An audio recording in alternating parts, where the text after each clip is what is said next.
जय श्री राम दोस्तों, हमारी YouTube चैनल भक्ति में शक्ति 1000 में आपका स्वागत है। 17 दिसंबर को विवाह पंचमी पड़ रही है। मान्यता है कि इस दिन भगवान श्री राम को माता सीता विवाह हुआ था। एक आदर्श पति पत्नी के रूप में सिया राम की जोड़ी को देखा जाता है, इसलिए विवाह पंचमी वैवाहिक जीवन के लिए बहुत महत्वपूर्ण मानी जाती है। तो आइए आज हम विवाह पंचमी की कथा विस्तार पूर्वक सुने। सुंदर मंगल का साज सजकर स्त्रियां और सखियां आदर सहित सीता जी को लिवा चली। सभी सुंदरियां 16 श्रृंगार किए हुए मतवाले हाथियों की चाल से चलने वाली हैं। उनके मनोहर गान को सुनकर मुनि ध्यान छोड़ देते हैं और कामदेव की कोयले भी लजा जाती हैं। पायल जेब पैजनी और सुंदर कनकर ताल की गति पर बड़े सुंदर बज रहे हैं। सहज ही सुंदरी सीता जी स्त्रियों के समूह में इस प्रकार शोभा पा रही है, मानो छवि रूपी ललनाओं के समूह के बीच साक्षात परम मनोहर शोभा रूपी स्त्री, रूप की रानी, सबसे पवित्र, जिनको आते हुए बरातियों ने देखा। सभी ने उन्हें मन ही मन प्रणाम किया। श्री रामचंद्र जी को देखकर तो सभी पूर्ण काम हो गए। राजा दशरथ जी पुत्रों सहित हर्षित हुए। उनके हृदय में जितना आनंद था वो कहाँ नहीं जा सकता। देवता प्रणाम करके फूल बरसा रहे हैं।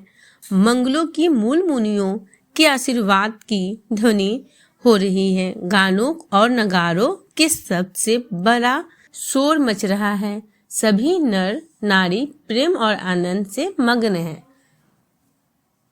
इस प्रकार सीता जी मंडप में आई। मुनिराज बहुत ही आनंदित होकर शांति पाठ पढ़ रहे हैं।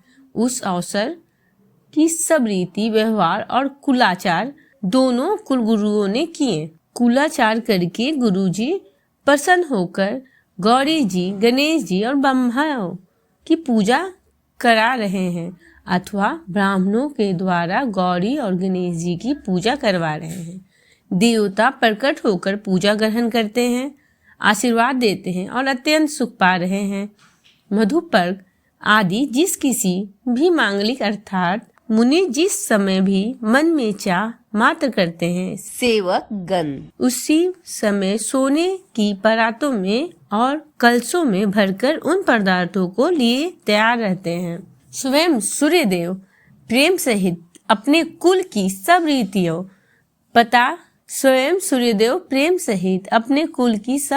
रीतियां बता देते हैं और वे सब आदर पूर्वक की जा रही है। इस प्रकार देवता की पूजा करा के मुनियों की ने सीता जी को सुंदर सिंहासन दिया। श्री सीता जी और श्री राम जी का आपस में एक दूसरे को देखना तथा उनका परस्पर का प्रेम किसी को लख नहीं पड़ रहा। सो बात श्रेष्ठ मन बुद्धि और वाणी से भी परे है, उसे कभी क्यों प्रकट करें। हवन में समय अग्निदेव शरीर धारण करके बड़े ही सुख से आहुति ग्रहण करते हैं और सारे वेद ब्राह्मण वेश धरकर विवाह की विधियां बताए देते हैं। जनक जी की जग विख्यात पटरानी और सीता जी की माता बखान तो हो ही कैसे सकता है। सुयश सुकृति सुख और सुंदरता सबको बटोरकर विधाता ने उन्हें संवार कर तैयार किया है। समय जानकर श्रेष्ठ मुनियों ने उनको बुलवाया। यह सुनते ही सुहागिनी स्त्रियां उन्हें आदर पूर्वक ले आईं। सुनयनाजी जनक जी की पटरानी जनक जी की बाई और ऐसी शोभ रही है मानो हिमाचल के साथ मैना जी शोभिती हैं। कनक कलश मणि को पवित्र सुगंधित और मंगल जल से भरे सोने के कलश और मणियों की सुंदरता पाते राजा और रानी ने आनंदित होकर अपने हाथों से लाकर श्री राम जी के आगे रख दी। मुनि मंगलवाणी से वेद पढ़ रहे हैं। सुअवसर जानकर आकाश से फूलों की झड़ी लग गई है। दूल्हे को देखकर राजा रानी प्रेम मगन हो गए और उनके पवित्र चरणों को पखारने लगे। वे श्री राम जी के चरण कमलों को पखारने लगे। प्रेम से उनके शरीर में पुलकावली छा रही है। आकाश और नगर में होने वाली गान, नगाड़े और जय जयकार की ध्वनि मानो चारों दिशाओं में उमड़ चली। जो चरण कमल कामदेव के शत्रु श्री शिव जी के हृदय रूपी सरोवर में सदा ही विराजते हैं, जिनका एक बार भी स्मरण करने से मन में निर्मलता आ जाती है और कलयुग के सारे पाप भाग जाते हैं, जिनका स्पर्श पाकर गौतम मुनि की स्त्री अल्हना ने अपने पापों से मुक्ति पाई। जिन चरणों कमलों से मकरंद रस गंगा जी शिव जी के मस्तक पर विराजमान है, जिसको देवता पवित्रता की सीमा मानते हैं, बताते हैं मुनि और योगी जन अपने मन में भौरा बनाकर जिन चरणों का सेवन करने मनोवांछित गति प्राप्त करते हैं, वही चरणों को भाग्य के प्राप्त भर्गभागी जनक जी धो रहे हैं। यह देखकर सब जय जयकार कर रहे हैं। कुलों के गुरु वर और कन्या की हथेलियों को मिलाकर साकोचार करने लगे। प्राणीग्रहण हुआ देखकर ब्रह्मादि देवता, मनुष्य और मुनि आनंद में भर गए। राम जी को दुल्हा बने देखकर राजा रानी का शरीर पुलकित हो गया और हृदय आनंद से उमड़ उठा। राजाओं के अलंकार स्वरूप महाराज जानकी ने लोक और वेद जैसे हिमावन ने शिव जी और को पार्वती जी और सागर के भगवान विष्णु और लक्ष्मी दी थी, वैसे ही जनक जी ने श्री रामचंद्र जी को सीता जी समर्पित की, जिससे विश्व से सुंदर नवीन कृति छा गई। जैसे विनती करें उस सांवली मूर्ति ने तो उन्हें सचमुच विदेह देह से शुद्ध बुद्ध से रहित ही कर दिया। विधि पूर्वक हवन करके गठजोड़ी की गई और भावने होने लगी। जय ध्वनि, वंदी ध्वनि, वेद ध्वनि, मंगल गान और नगारों की ध्वनि सुनकर चतुर्देवगण हर्षित हो रहे हैं और कल्प वृक्ष के फूलों को बरसा रहे हैं। वर और कन्या सुंदर भावने दे रहे हैं। सब लोग आदर पूर्वक उन्हें देखकर नेत्रों का परम लाभ ले रहे हैं। मनोहर जोड़ी का वर्णन नहीं हो सकता। जो कुछ उपमा कहूँ वही थोड़ी होगी। श्री राम जी और श्री सीता जी की सुंदरता परछाई मणियों के खंभों में जगमगा रही है।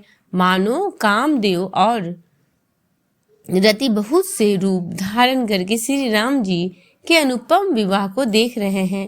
उन्हें कामदेव के रति को दर्शन की लालसा और संकोच दोनों ही कम नहीं है, अर्थात बहुत है। इसलिए वे मानो बार बार प्रकट होते और छिपते हैं। सब देखने वाले आनंद में हो गए और जनक जी की भांति सभी अपनी शुद्ध बुद्ध भूल गए।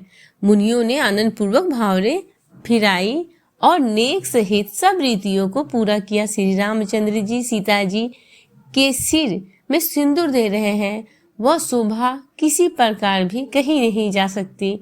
मानो कमल और लाल पराग से अच्छी तरह से भरकर अमृत से लोभ से सांप चंद्रमा और भूषित कर रहा है। यहाँ श्री राम के हाथों को कमल सी, सिंदूर को पराग की, श्री राम श्याम भुजा को सांप की और सीता जी के मुख चंद्रमा की उपमा दी गई है।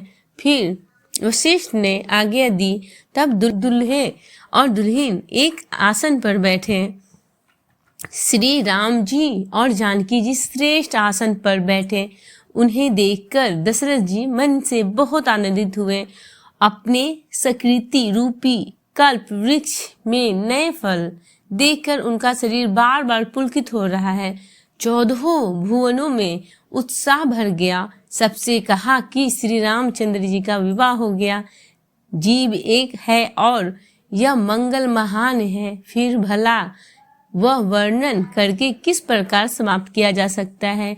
तो बोलो सिया रामचंद्र की जय, माता सीता की जय, अयोध्या और जनकपुर की जय। और इस प्रकार विवाह की पूरी कथा समाप्त हुई और आगे की कथा हम आगे के वीडियो में सुनेंगे। इसलिए अब हम विदाई लेते हैं और कहते हैं जय श्री राम।